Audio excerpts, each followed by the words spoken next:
Bismillahirrahmanirrahim. Assalamualaikum warahmatullahi wabarakatuh.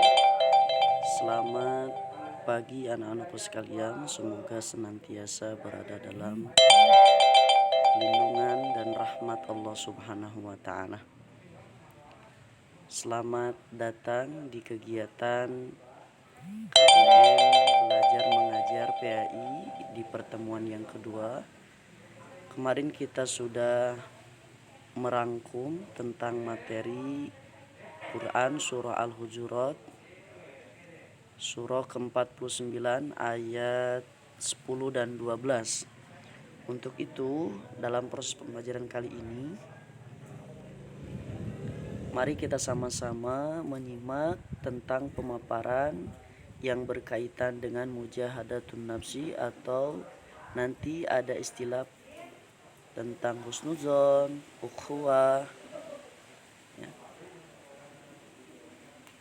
Karena tujuan dari proses pembelajaran kita kali ini, satu, kita mampu menganalisis Quran surah Al-Hujurat, surah ke-49, surah ke-10 dan ayat 12, serta ditunjang dengan hadis tentang kontrol diri atau mujahadatun nafsi, tentang prasangka baik atau husnuzon, dan persaudaraan atau ukhuwah. Berikutnya, selain itu, siswa diharapkan mampu membaca Quran surah Al-Hujurat, surah ke-49, surah ke-10, surah ke-49, ayat 10 dan ayat 12 sesuai dengan kaidah tajwid dan makharijul huruf. Yang berikutnya adalah mendemonstrasikan hafalan Quran surah Al-Hujurat, surah ke-49 ayat 10 dan 12 dengan fasih dan lancar.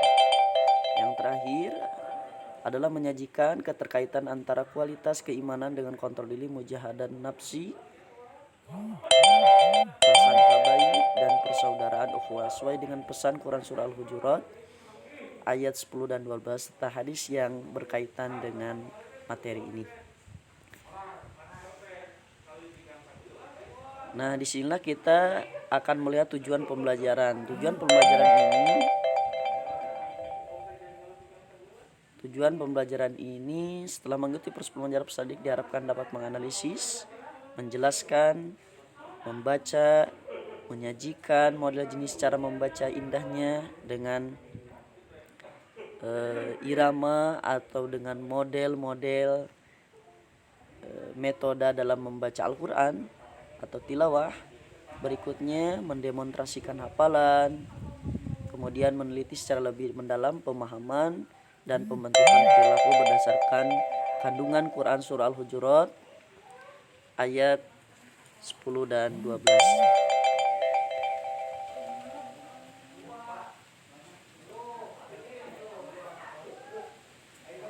Nah, istilah mujahadatun nafsi atau sering kita kenal dengan kontrol diri. Mujahadah berasal dari kata jahada yujahidu mujahadat, artinya mencurahkan segala kemampuan.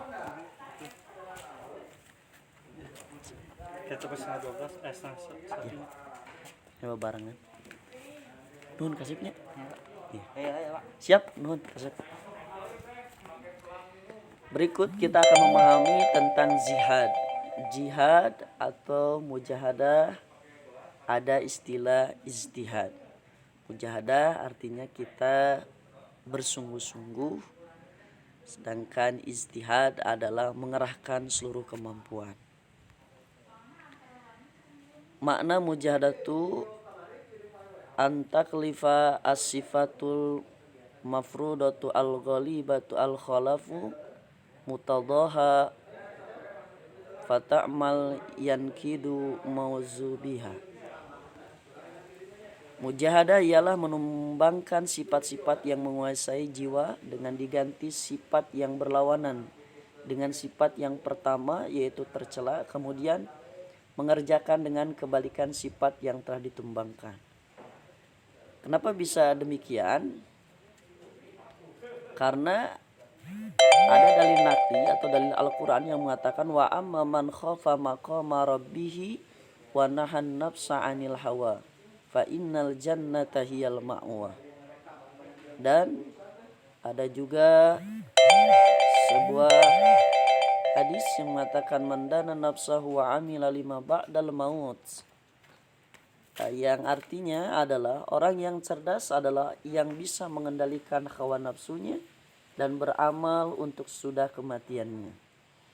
Karena ada pula dalam hadis yang lain dikatakan laisa sadidu bisyur'ah walakin nafsa indal ghadab, bahwa orang yang cerdas itu bukanlah orang yang pandai bergulat, tetapi orang yang cerdas adalah orang yang mampu mengendalikan hawa nafsunya ketika kemarahannya memuncak di dalam dirinya.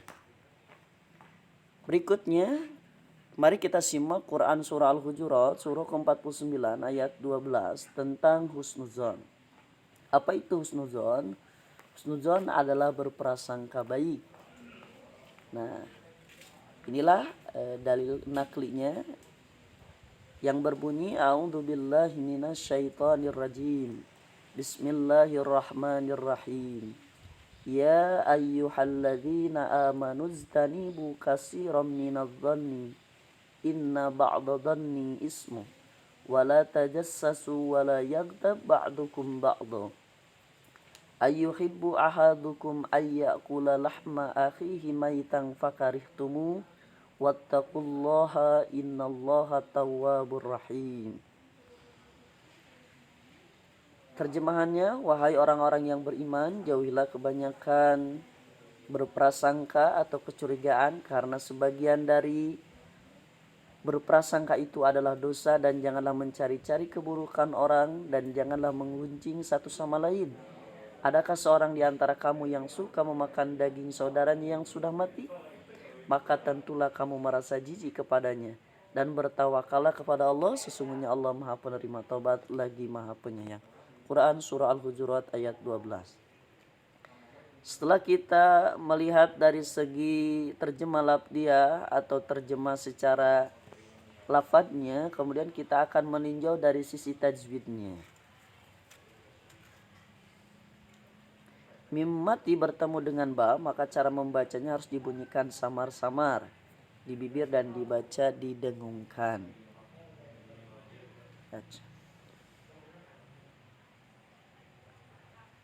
Kalimatnya yang digarisbawahi adalah iztanibu.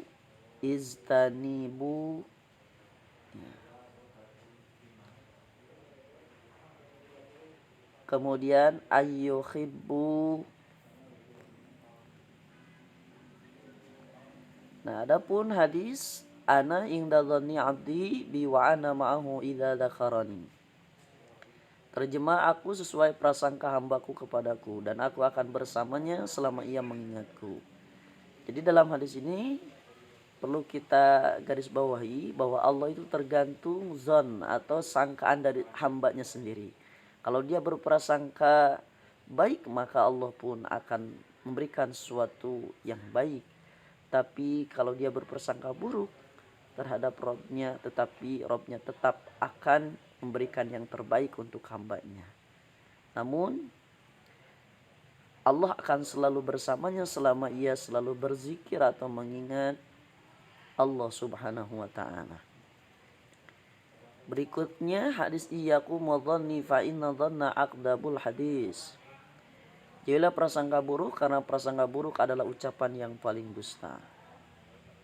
Hadis riwayat Imam Bukhari. Berikutnya kita akan melihat Quran surah Al-Hujurat surah ke-49 ayat 10, yaitu berkaitan tentang ukhuwah yang kita kenal dengan persaudaraan. Bunyinya Bismillahirrahmanirrahim. Innamal mu'minuna ikhwah fa aslihu baina akhawaikum wattaqullaha la'allakum turhamun. Yang artinya orang-orang yang beriman itu sesungguhnya bersaudara. Sebab itu damaikanlah, perbaikilah hubungan antara kedua saudaramu itu, dan takutlah terhadap Allah supaya kamu mendapat rahmat. Berikutnya al-mu'minuna lil mu'minina kalbunyan yasuddu ba'duhu ba'dha.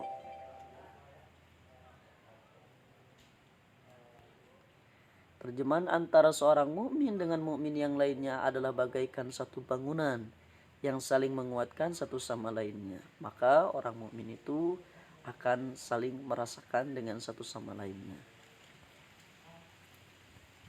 Latihan kandungan Quran Surah Al-Hujurat surah ke-49 ayat 10 dan Quran Surah Al-Hujurat ayat 12. Cermati peristiwa dan jelaskan bukti perilaku dalam menjaga ukhuwah. 4. Cermati peristiwa dan jelaskan bukti perilaku yang merusak ukhuwah. Cermati peristiwa dan jelaskan bukti perilaku dalam mengamalkan husnuzan. 6. Jelaskan singkat tentang mana mujahadah nafsi, ukhuwah dan husnuzan. 7. Apakah ada hubungan antara kualitas keimanan seorang dengan mujahadah. Kemudian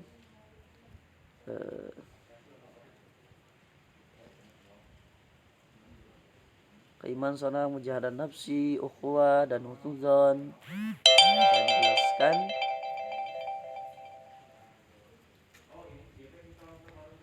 hubungan masing-masing. Kemudian sebutkan dalam hukum bacaan berikut 8 hukum tajwid dan 8-nya yang terdapat dalam ayat mujahadatun nafsi, ukhuwah dan husnuzan.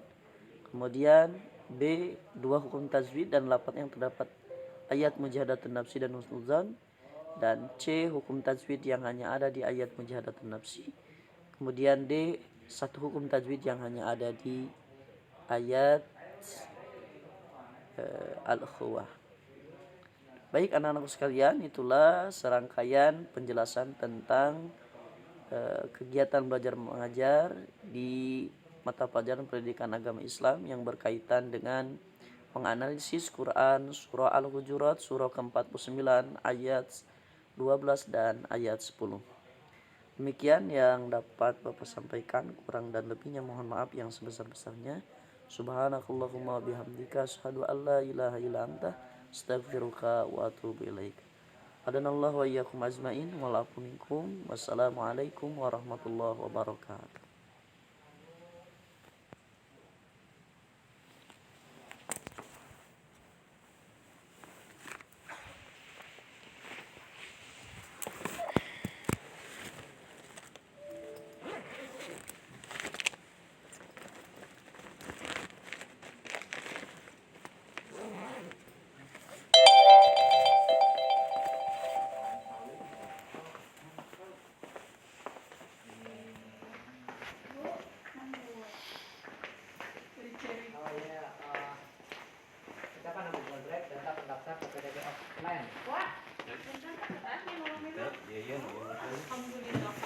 Bisa acan di luar kalah lain kalah neng online lah kayak itu nang nyusul lah kayak loba gangguan kalah Pak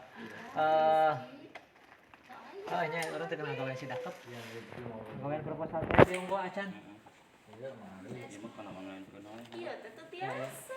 Nomor hari ada jam 7 tidak terdaftar. jam ngajar meureun si Iki meureunnya si Diki can ngirim ente kayak ka dia Iya tuh. urang cenah ka dia si Diki Marif teh juga panuraga sameot eta na. Subhan. ini orang teh keur musian mah Tos itu tah terus klik iya stop